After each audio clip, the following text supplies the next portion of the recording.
Hi, I'm Justin Houston, a service technician here at Western Sales in Rosetown, and today I'm going to set up this X9 with an HD50 header for combining lentils in Saskatchewan with an S3 AWS air bar on the front. We will start with concave setup for combining lentils. In number 1, 2, 3, 4, 5, and 6 locations, we would put in either large wire concaves right from front to back, or in our setup that we have here, we have small wire with every second wire pulled in the first, second, third positions.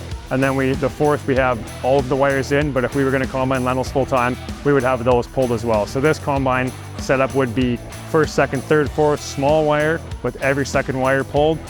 Fifth and sixth would be large wire concaves. Here on the active tailing systems, we're going to move it from grain to corn.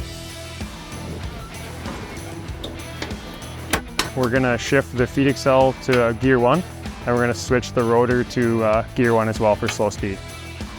Now we're going to have a look at our in-cab setup. We're going to start with our rotor speed at 330, concave clearance 14, cleaning fan speed 880, chaffer at 15 millimeters, and then our sieve at 5 millimeters. Make sure that the reading that is displayed in the cab is exactly the measurement that is being measured both on the sieve and chaffer.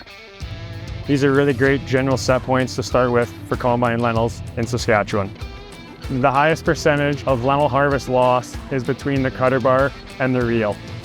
In order to get good cutter bar reel relationship, we have reel fore and aft and reel raise and lower.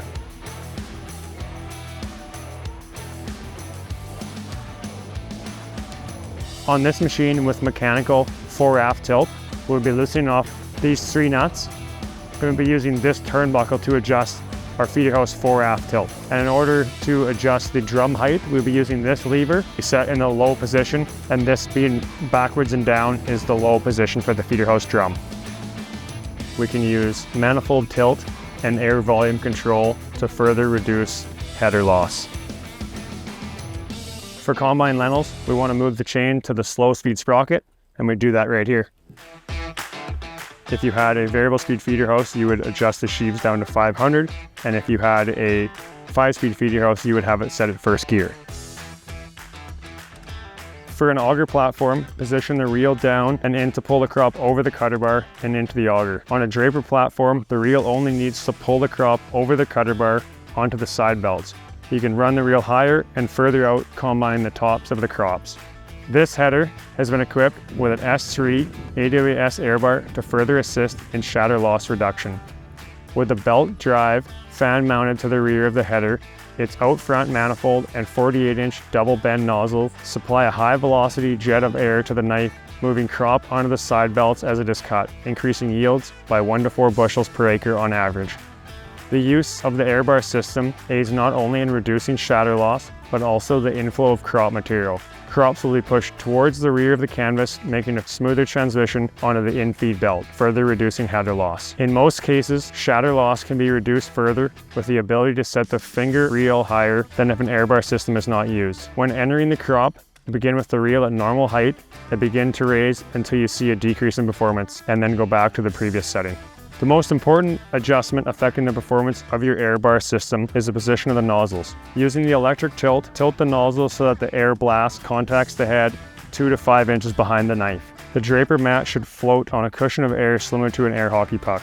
Indicators of improper nozzle adjustment are tilt too far forward, system seems ineffective, excessive dust and debris, tilt too far rearward in, material bunching on the knife, and excessive knife losses. The S3 AWS air bar system is designed to be capable of providing excess airflow in most applications. The electric throttle control is provided to allow for optimization of the airflow regardless of harvest conditions. The use of excess airflow not only leads to increased crop loss, but also consumes excess power, leading to increased component wear and fuel consumption. To adjust the airflow, position the air throttle at the full open position. Close the throttle a bit at a time, observing the crop flow over the knife after each adjustment. At the point where you see the crop flow worsen, open the throttle back up to the previous position. This is the most efficient setting for those conditions.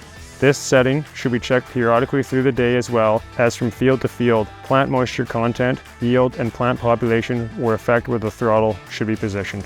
Using these settings we discussed today will be a great baseline to start your lentil harvest, and small adjustments can be made along the way.